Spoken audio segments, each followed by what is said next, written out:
You know what is really interesting is how do you communize the richest, most capitalist nation in the world? How do you communize such a country? Well, it's very easy. What you do is you take control of the education system and you dumb down the public to the point where they don't know the difference between capitalism and socialism. I'm sure if you went to the local mall and asked the average person, what is the difference between capitalism and socialism, they wouldn't know how to answer you. What's the difference between a socialist society and a constitutional republic? They wouldn't know how to answer you. You see, so we've been so thoroughly dumbed down.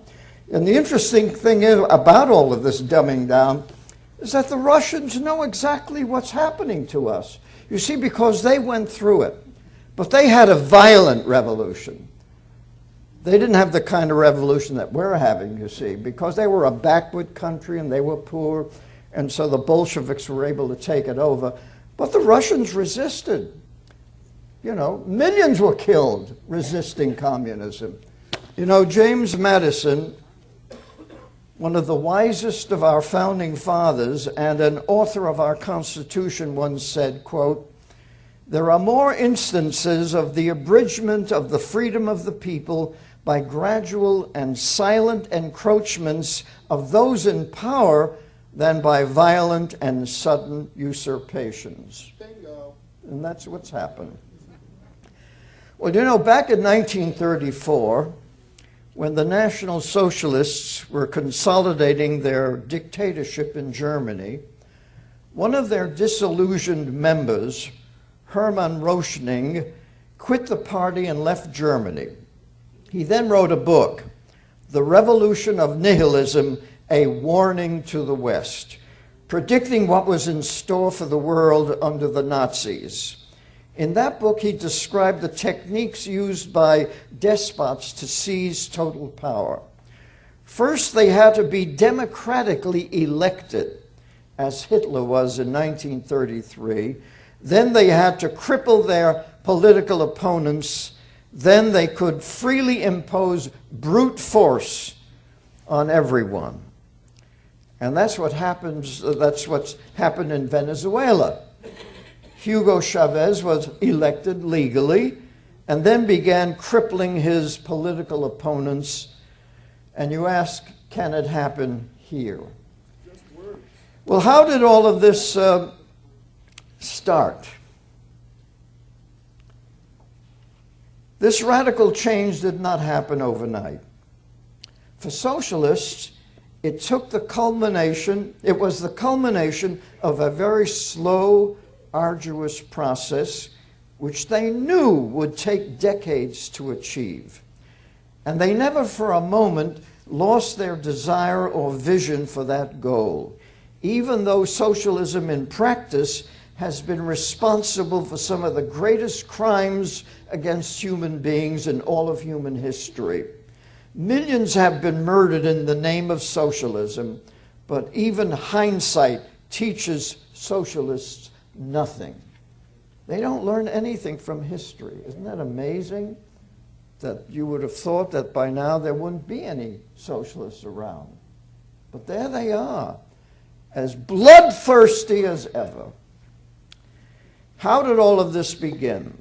You may be surprised, if not shocked, to learn that socialists began organizing their movement in this country as early as 1825, even before the word socialism was invented. It all began when a self-appointed messiah by the name of Robert Owen, an English manufacturer, came to America to set up the first secular communist colony in New Harmony, Indiana. See, it didn't happen in Russia first. It happened here first, New Harmony, Indiana. Wonderful place to visit, incidentally. He believed that the new young country of America was the perfect place in which to create a new collectivist social system for the human race. The key dogma in Owen's system was the notion that man's character had been deformed by religious brainwashing, and that only rational education could correct it. Of course, the term brainwashing was not used in those days, but the idea was the same. Owen's cure for all of society's ills was the reformation of mankind through a new kind of secular, scientifically oriented education. Thus, in founding New Harmony, education was to be of prime importance in creating socialist utopia. To that end, Owen assembled a distinguished group of scientists and educators ready and willing to put his ideas to the test. And incidentally, all of that history is in my book, Is Public Education Necessary? That education would be the heart of the communist experiment was made clear in the first issue of the New Harmony Gazette, which appeared on October 1st, 1825. It clearly stated that, quote, individuality detracts largely from the sum of human happiness. You see, that's the formula for collectivism. It then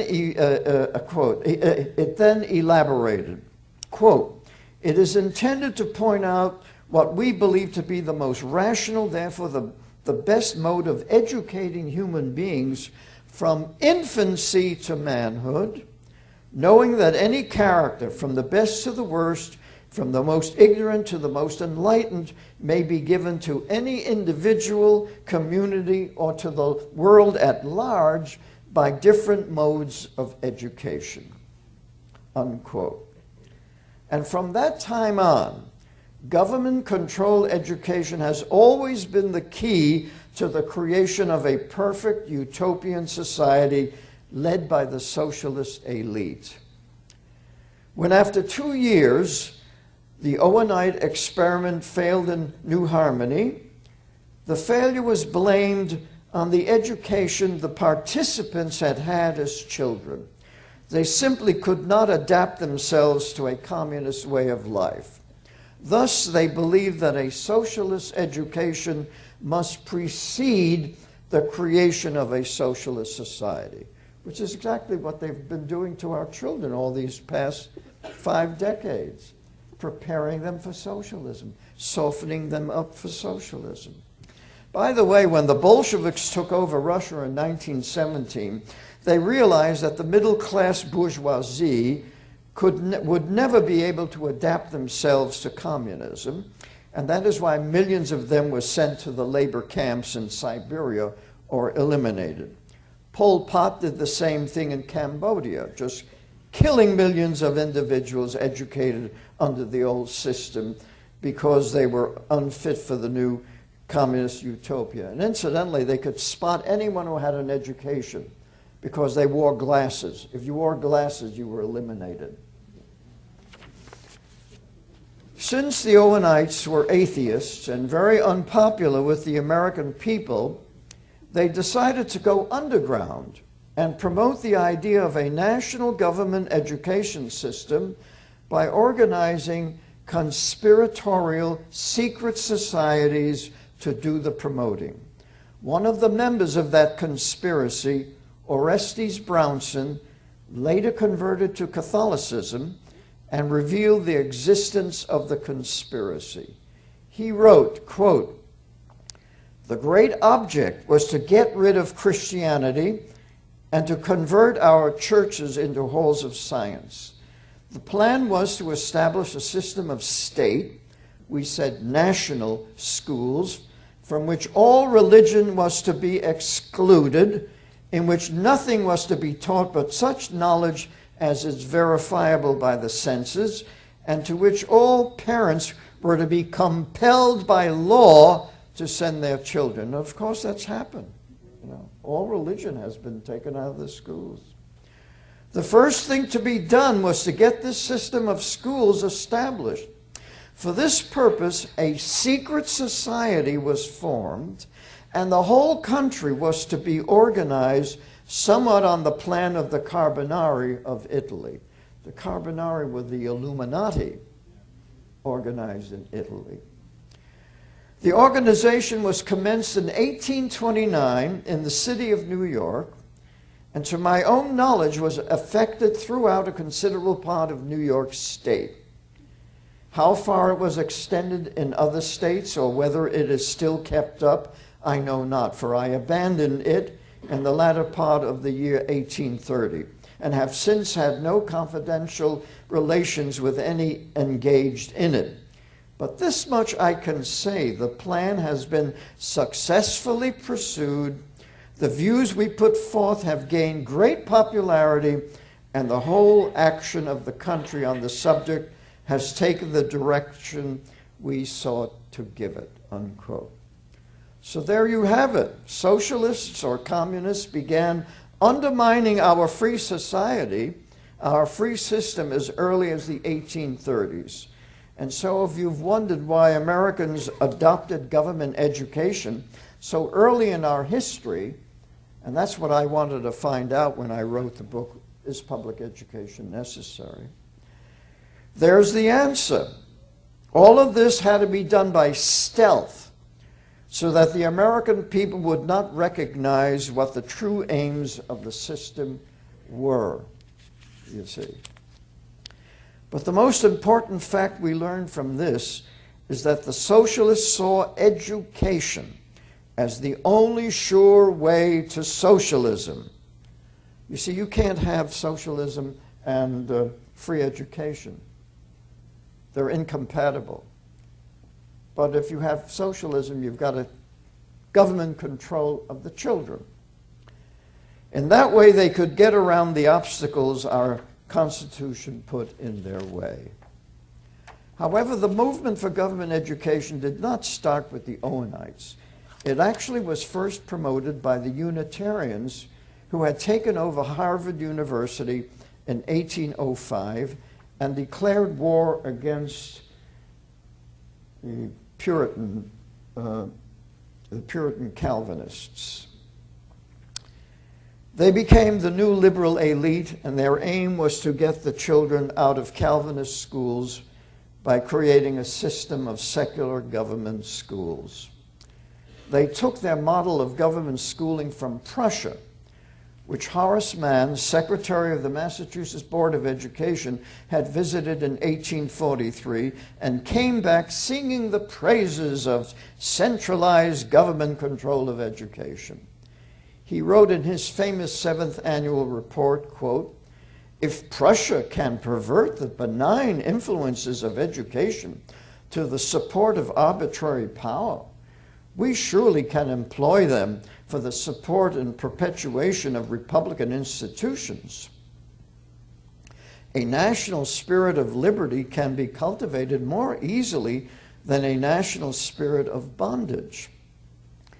And if it may be made one of the great prerogatives of education to perform the unnatural and unholy work of making slaves, then surely it must be one of the noblest instrumentalities for rearing a nation of freemen." Unquote. Of course, the public schools I attended in the 1930s and 40s in New York City promoted patriotism and American principles of government. As a matter of fact, the principal used to read the 23rd Psalm at our assemblies. That was in the 1930s. You couldn't possibly do that today. But soon these schools became the seminaries for the indoctrination of socialism by an educational elite known as the progressives. Indeed, it was the rise of the progressive movement toward the end of the 19th century that made it possible for Owen's dream of a socialist education system to be fulfilled. Now, who were the progressives? They were a new breed of Protestant academics who no longer believed in the religion of their fathers. They now put their faith in science, which explained the physical world, evolution, which explained the origin of living matter. You know, we all crawled out of the ooze, the primordial ooze. And psychology. which explained human behavior and provided the scientific means to control it. They were also socialists. Why? Because they had to explain the origin and nature of evil. Evil was not caused by man's innate depravity, as preached by John Calvin, or the doctrine of original sin.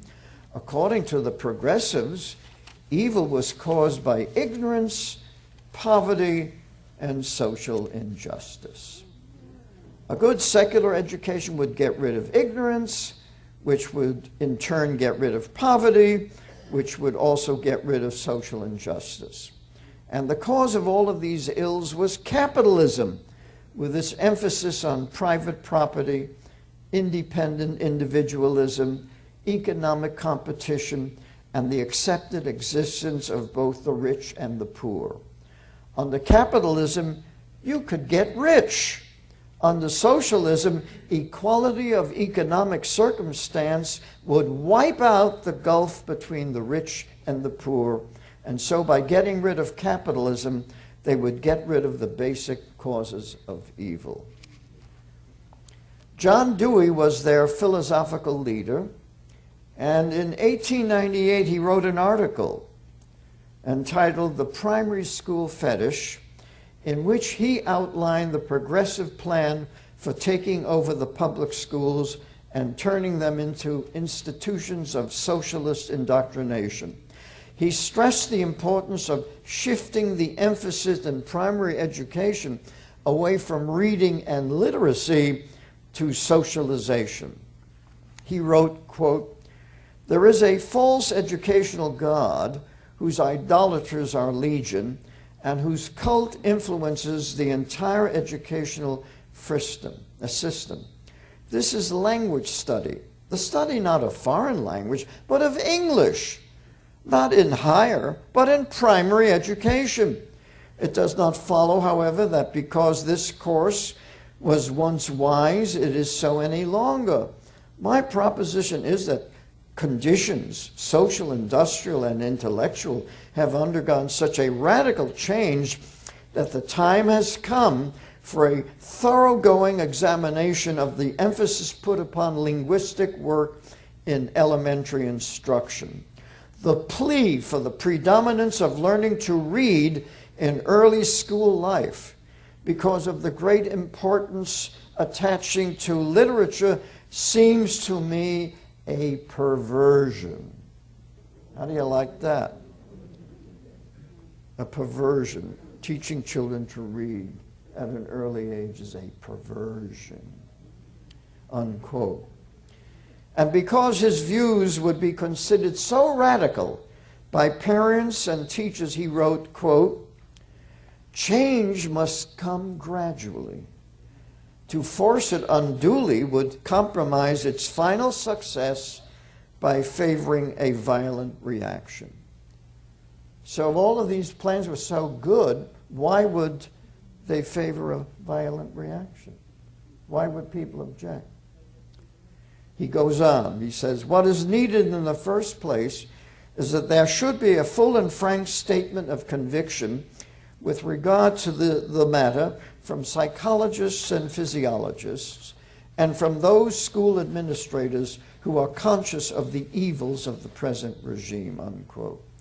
In other words, deceiving parents would become an important and implicit part of the plan for radical reform. And psychologists, of whom Dewey was one, would play an important part in creating this elaborate deception. Dewey then wrote, quote, "There are already in existence a considerable number of educational experiment stations which represent the outposts of educational progress. If these schools can be adequately supported for a number of years, they will perform a great vicarious service," unquote. Indeed, Dewey himself conducted such an experimental school at the University of Chicago, and the book he wrote about that experience, The School and Society, became the Bible of progressive education and the basis of 20th century school reform. Incidentally, one of the new experimental schools that used the new progressive curriculum was the Lincoln School at Teachers College at Columbia University. John D. Rockefeller Jr. endowed the school with $3 million and sent 3 of his 5 sons to be educated there. The result is that Nelson, Lawrence, and Winthrop all became dyslexic, which they complained about later in life. Nelson used to say, "I can't read," so he would speak extemporaneously. He couldn't even read his own speeches. And of course, he hired Henry Kissinger to do his reading for him. And Winthrop, of course, was thrown out of Yale. He did so poorly, but he went on to become the governor of Arkansas. By the way, Dewey did not get his socialism from Karl Marx. He got it from an American by the name of Edward Bellamy, who wrote a novel about America evolving into a socialist state by the year 2000. The aim of Bellamy's socialism was equality. And since everyone would be equal in economic circumstances, envy, competition, and crime would disappear. In order to implement John Dewey's progressive program in the public schools, the progressives had to get the support of the teachers. And they did this by gaining control of the National Education Association around World War I. After the war, the NEA began a long-range campaign to get federal aid for the public schools. Not an easy task.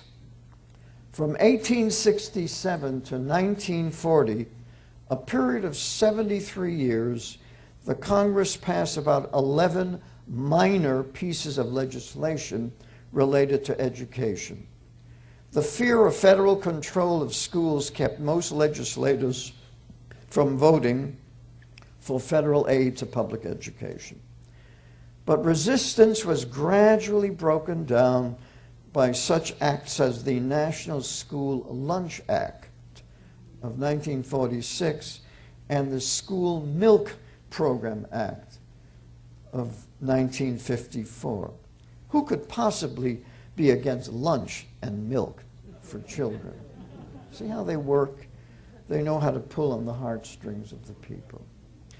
But it was the Elementary and Secondary Education Act of 1965, passed during the Johnson administration, which opened the floodgates of the U.S. Treasury for the benefit of the progressive establishment. From 1965 to 1983, a period of only 18 years, there were 43 education acts passed by Congress, including the establishment in 1979 of a U.S. Department of Education with cabinet status. And we've got to get rid of that department. Reagan tried to get rid of it, but he was sabotaged by the rhinos in his own government, you see. In the year 1994 alone, there were about 180 educational restructuring bills before Congress. The 3 most important bills enacted were Goals 2000 Act, the School to Work Opportunities Act, and the Improving America's Schools Act, a reauthorization of the ESEA of 1965.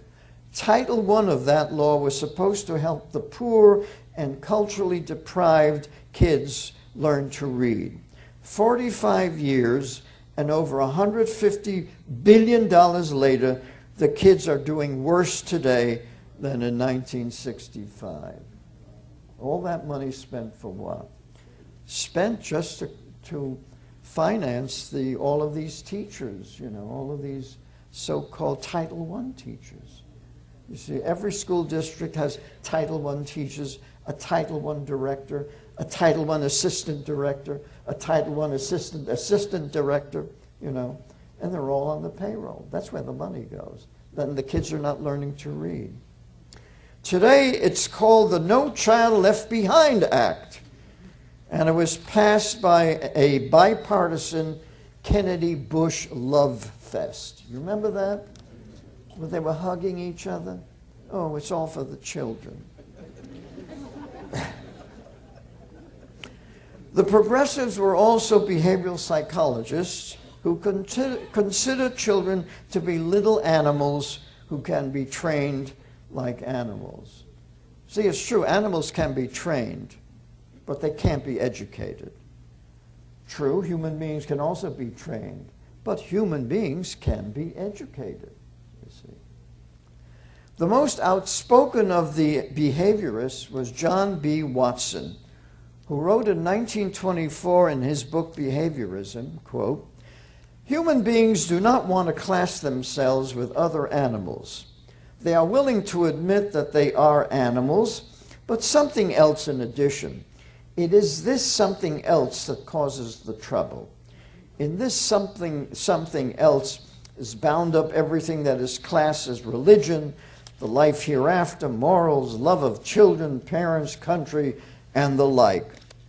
The raw fact that you, as a psychologist, if you are to remain scientific, must describe the behavior of man in no other terms than those you would use describing the behavior of the ox you slaughter." And this drove and still drives many timid souls away from behaviorism.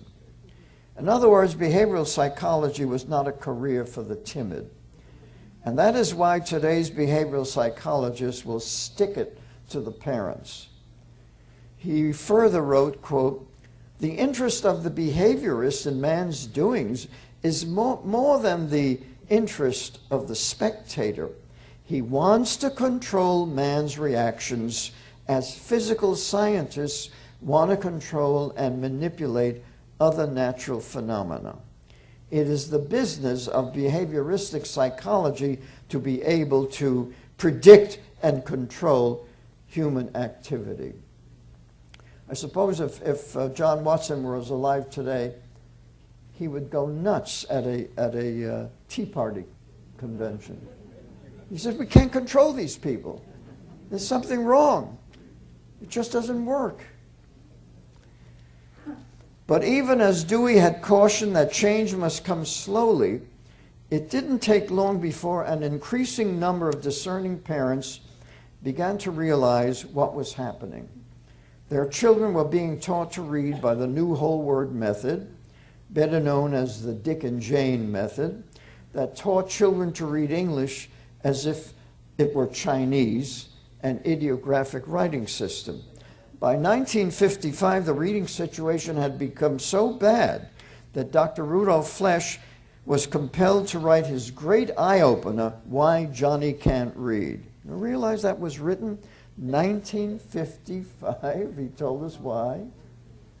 He said, quote, "The teaching of reading all over the United States, in all the schools, in all the textbooks, is totally wrong and flies in the face of all logic and common sense. Today, the phonetic system of teaching reading is kept out of our schools as effectively as if we had a dictatorship with an all-powerful Ministry of Education," unquote. He then explained that when you impose an ideographic teaching method on an alphabetic reading system, you get dyslexia and reading disability. And that's what the schools specialize in doing. They create dyslexia and reading disabilities. Now, many of you were taught to read by that method. Do you remember those great literary gems as Dick, look Jane, look, see Dick, see, see Dick, see Dick, oh, funny Dick. Most of you thought that was nuts, right? You said, this is crazy. You wondered, what the heck is going on in this school? You know, nobody talks this way, you know. The kids were smarter than the teachers, but they couldn't say anything because what did mother say? Don't, obey your teacher, you see. And so the kids just repeated all of this insane stuff Of course, that kind of inane repetition does not teach a child to read. It is based on the behaviorist animal conditioning techniques perfected in this country by Edward L. Thorndike at Columbia University and in the Soviet Union by Professor Pavlov. Pavlov, indeed, when this new method was Indeed, when this new method was introduced, a well-known neurophysiologist by the name of Samuel T. Orton wrote an article in the February 1929 Journal of Educational Psychology warning the educators that this new teaching method would produce reading disability. He warned them. But apparently, that is what the educators wanted, and they got it. You see, it is very easy to turn a child into a dyslexic. All you have to do is have the child memorize a sight vocabulary. That is a list of words, which is what teachers do every day in our elementary schools. Once the child has memorized several hundred words, that child will automatically develop a whole word reflex and look at all printed words as little pictures. And if you look at a word as a picture, you won't necessarily look at it from left to right or right to left. You will look for something in that word that will remind you of what it says. It's very easy to spot a sight reader. When they read aloud, they leave out words that are there. They put in words that aren't there. They read words backwards. They misread words. They confuse B's and D's. And they stop cold when encountering a word they've never seen before. Incidentally, the old Dick and Jane method has evolved into something called whole language, in which they mix some phonics with whole word memorization. It is called a balanced approach. But that balanced approach is deceptive in that it does not teach intensive systematic phonics. It merely gives the child some phonetic clues which he must think about if he wants to use them. What can parents do to prevent their children from becoming victims of this great teaching fraud? The best solution is to teach your child to read at home. True, some children do learn to read in school because for some reason or other they're able to figure out the system. And some of them have photographic memories. But many children, of course, can't, as we all know. If you're curious about the philosophy behind whole language, here's a description of it given in a book entitled Whole Language, What's the Difference?, written by 3 whole language professors in 1991. We read on page 19, quote, "From a whole language perspective, reading, and language use in general, is a process of generating hypotheses in a meaning-making transaction in a socio-historical context." I'm sure you all got that, right? As a transactional process, reading is not a matter of getting the meaning from the text, as if that meaning were in the text waiting to be decoded by the reader. Rather, reading is a matter of readers using the cues print provides and the knowledge they bring with them of language subsystems of the world to construct a unique interpretation. Moreover, that interpretation is situated.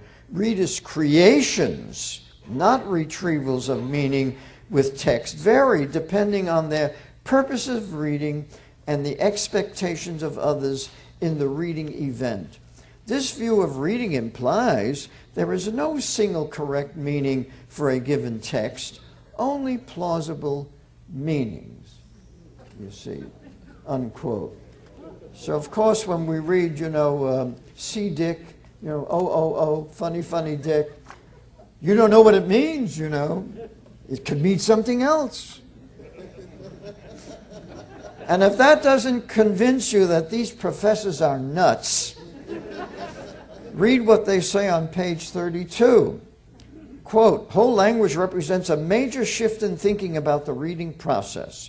Rather than viewing meaning as getting the words, whole language educators view reading as essentially a process of creating meanings. See, it doesn't matter what the author has written. You can create your own meaning, you see. Meaning is created through a transaction with whole meaningful texts of any length that were written with the intent to communicate reading. It is a transaction, not an extraction of meaning from the print, in the sense that the reader-created meanings are a fusion of what the reader brings and what the text offers. Although students who learn to read in whole language classrooms are, like all proficient readers, eventually able to read or identify a large inventory of words, learning words is certainly not the goal of whole language. Would you ever, unquote, would you ever trust a whole language reader to read a contract? No. You know, if they're going to interpret it, how is that going to stand up in court? You know? Oh, well, I thought the contract said this, because that's my interpretation, you see. And I'm a whole language reader. Now, you might think that all of this pedagogical insanity is taking place in some kind of political vacuum. Nothing could be farther from the truth. Whole language practice is very politically oriented. We read on page 23, quote, "Learning is a social process. Although whole language educators accept the importance of learning through individual interactions with the environment, they lean more heavily on Vygotsky's ideas about the social nature of learning. Whole language takes seriously Vygotsky's notion of the zone of proximal development, which entails stressing the importance of collaborations between students and teachers and between peers, through which students can transcend their own individual limitations," unquote. Well, you might ask, who is Vygotsky? Well, Lev Vygotsky was a Soviet psychologist who worked with Pavlov's colleagues in the State Institute of Experimental Psychology in Moscow in the 1920s and 30s. John Birch, Vygotsky's biographer, writes, quote, "It is important to note that Vygotsky was a staunch advocate of dialectical and historical materialism. He was one of the creators of Marxist psychology. People such as Vygotsky and his followers devoted every hour of their lives to making certain that the new socialist state, the first grand experiment based on Marxist-Leninist principles, would survive," unquote. Vygotsky's colleague Alexander Luria wrote, quote, "Vygotsky was the leading Marxist theoretician among us. In his hands, Marx's methods of analysis did serve a vital role in shaping our course," unquote. So there you have it. You know, the educators are actually using the psychology of a communist, Marxist, in their course and reading. That's why whole language is so important to them. Apparently, these same methods of analysis are also serving to shape the course of the whole language agenda. The three professors just cited state on page 67, quote, "The whole language theoretical premise underlying which topics are pursued and how they are treated is," quote, "all knowledge is socially constructed. Therefore, all knowing is political. In an effort to promote critical literacy, thus to help children learn to read the world, not only the word, teachers who work with theme cycles try, no matter whether the topic is overtly political or not, to show how the topic is related to other more general questions. They try to demystify social institutions by helping children investigate connections between surface facts and underlying social structures, between lived experience and structural features of class, gender, and race. They know that not making connections is as political as making connections, unquote. So you can see how thoroughly political this whole business is, how they've used the teaching of reading as a means of creating little socialists. Very clever, you know. And they get away with it. Because who reads these books? Other educators. You're probably the first general audience to hear what they actually say in these books, you see. Because people like me are willing to read these boring books to bring all this information to you.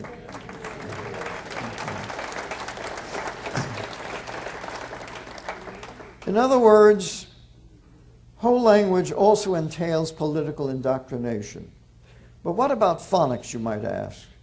We get a very good idea of what whole language indoctrinators think of phonics in a book entitled Evaluation, Whole Language, Whole Child. We read on page 19, quote, "The way you interpret what the child does will reflect what you understand reading to be. For instance, if she reads the word feather for father, a phonics-oriented teacher might be pleased because she's come close to sounding the word out. However, if you believe reading is a meaning-seeking process, you may be concerned that she's overly dependent on phonics at the expense of meaning. You'd be happier with a miscue such as daddy, even though it doesn't look or sound anything like the word in the text. At least the meaning would be intact," unquote. My response to that kind of imbecilic pedagogy is that any child who looks at the word father and says daddy can't read. It's as simple as that. But tell that to a whole language teacher. Meanwhile, we the taxpayers are paying for all of it. But it is now time for us to deal with the thorny issue of government education. Parents, voters, property owners, and teachers must realize that the most important institution in a socialist state is a government-owned and controlled school system wherein children can be indoctrinated to accept a socialist way of life. The best way to end this subversive process is to return to the concept of educational freedom, in which the federal government has no role in education, and state governments can begin thinking the unthinkable, privatizing the schools. Believe it or not,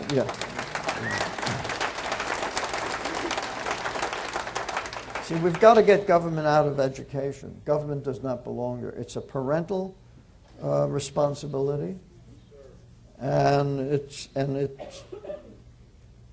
prerogative of private organizations and private schools to teach our children. That's the way it was before we had these government schools. Believe it or not, local public schools can easily become private institutions governed by local trustees and supported by tuition fees. This would greatly reduce the tax burden on homeowners and provide more than enough resources to pay for the tuitions of poor families. The cost of education would decrease dramatically, since education would once more become reality-oriented, wherein the fundamental academic subjects would be taught without the added costs of progressive educational malpractice. Individual intelligence and literacy would be enhanced, while collectivist groupthink would be gotten rid of. But most compelling of all, the drive towards socialism would be stopped, for you cannot have socialism without government-controlled education. Listen to what liberal professor Anthony G. Ottinger of Harvard University, a member of the CFR, by the way, told an audience of communications executives in 1982 about the future of education. Quote, "The present traditional concept of literacy has to do with the ability to read and write. But the real question that confronts us today is, how do we help citizens function well in their society? How can they acquire the skills necessary to solve their problems? Do we, for example, really want to teach people to do a lot of sums or write in a fine round hand when they have a $5 handheld calculator or a word processor to work with? Or do we really have to have everybody literate, writing and reading in the traditional sense, when we have the means through our technology to achieve a new flowering of oral communication? And you know what that is. That's rap, oral communication. He goes on, what is speech recognition and speech synthesis all about if it does not lead to ways of reducing the burden on the individual of the imposed notions of literacy that were a product of 19th century economics and technology? It is the traditional idea that says certain forms of communication, such as comic books, are bad.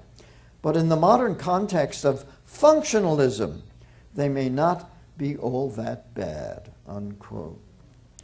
I doubt that there are many parents in America who send their children to school to learn to read comic books. If anything, they want their children to be taught to read and write in the traditional manner. They don't consider learning to read as a burden imposed on the individual. Rather, if taught properly, learning to read can be a joyful experience for children eager to explore the wonderful world of the written word, as we all not so long ago witnessed in the amazing popularity of the Harry Potter books. Remember that? All these kids suddenly, and incidentally, those Harry Potter books were not small books. They were 600 pages, 700 pages, and the kids ate them up. And they enjoyed them. Widespread literacy, by the way, is not the product of the 19th century forces. It was the product of the 16th century Reformation, in which the need to be able to read the Bible became the imperative for universal literacy. In a Christian civilization, everybody has to be literate. But of course, Professor Ottinger thinks differently. He believes that literacy is only for the ruling cognitive elite. Yet, we have compulsory school attendance for everyone, which Professor Ottinger does not want to abolish. Yes, he wants all of your children in the government schools, but he and his colleagues will decide who will become literate and who will not. See, what an evil system that they are proposing. See how their minds work? To deliberately create illiterate children that they can control. But the millions of parents who send their children to the government schools soon discover that their child is learning disabled or dyslexic because of the teaching methods used in the schools. And because many of the children who cannot learn to read become frustrated and angry and act out in the classroom, do educators offer a cure: Ritalin and other mind-altering drugs. Even some liberals are concerned about the decline of literacy in America. In 2007, the National Endowment for the Arts issued an alarming survey, Reading at Risk. The endowment chairman, Dana Gioia, stated, quote, "This is a massive social problem. We are losing the majority of the new generation. They will not achieve anything close to their potential because of poor reading," unquote. But of course, he did not offer the simplest solution: teach the kids to read with intensive systematic phonics. See, we're not looking for a cure for cancer. We know how to teach reading. It was done when I was going to school. It was done, you know, in the early days of this country.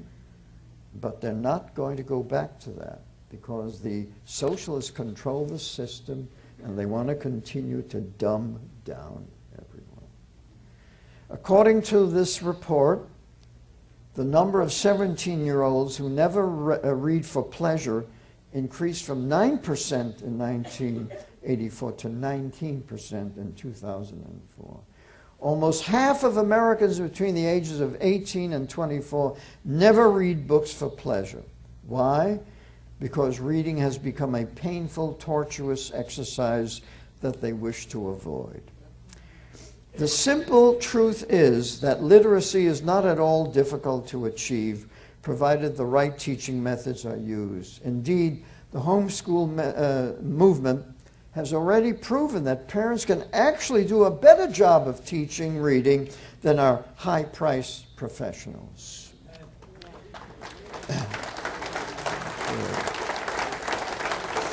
It has also been shown that children progress better academically when taught at home, and that the cost of educating a child at home is less than $1,000 a year. And how much are we spending on the kids in the public schools? You know, incredible amount of money. We spend more money on education than in the history of the world, and the results are the worst that we've ever had. The plain, unvarnished reality is that the public schools have become a criminal enterprise. Hear that? Our public schools have become a criminal enterprise. Our educational leaders are engaged in a deliberate, well-planned conspiracy to dumb down the American people. Isn't that a crime? Indeed, back in 1983, the National Commission on Excellence in Education reported, quote, "If an unfriendly foreign power had attempted to impose on America the mediocre educational performance that exists today, we might well have viewed it as an act of war. As it stands, we have allowed this to happen to ourselves," unquote.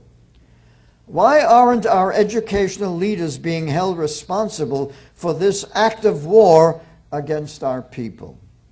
Should not the deliberate dumbing down of an entire nation be considered a crime of gigantic proportions? What about the deliberate use of teaching methods that cripple the brains of our children? Is that not also a crime? Medical malpractice is a punishable offense, but educational malpractice is not. And the educators manage to extort more and more money from a gullible public to keep doing what they've been doing for decades. Is not extortion a crime? See, that's what they do. They extort money from us. Our educators have also become drug pushers. Drug pushers are supposed to be criminals, right? Forcing 6 million children to take mind-altering drugs so that they won't be able to resist the harm being done to them in the classroom. Is turning a normal child into a drug addict not a crime? What about exposing children to virtual pornographic sex education, in which they are taught that perversion is perfectly normal? Is that not a kind of child molestation that should be labeled a crime? Sex education has become a battering ram against a child's religious morality. As a result, millions of children are condemned to lives as functional illiterates, mentally stunted, spiritually empty, and morally vulnerable. Nor do we know how many children have been led to suicide by satanic death education, which has been marbleized into the curriculum. Writing one's obituary, visits to funeral parlors and cemeteries are part of the death education program. Our government schools now produce ignorance, illiteracy, moral depravity, assaults, and massacres. There were no massacres when I was going to school. We loved our teachers because our teachers were doing good. They were helping us learn. They didn't interfere with our religious beliefs. They didn't want us to become atheists. And so we loved them. And the schools were immaculate. And nobody burned them down. And there was no vandalism. But today we've got massacres in the schools. Can you imagine? So the children are in danger physically. in the schools. Got shootings, assaults, massacres. And most American parents still send their children to these institutions because they are free and have a great football team. But what a price many of their children will pay for the rest of their lives. I could go on, but I know you get the message. We are where we are today because we let our guard down. As a result, we are now in a fight for our lives, our freedoms, and the future of our children.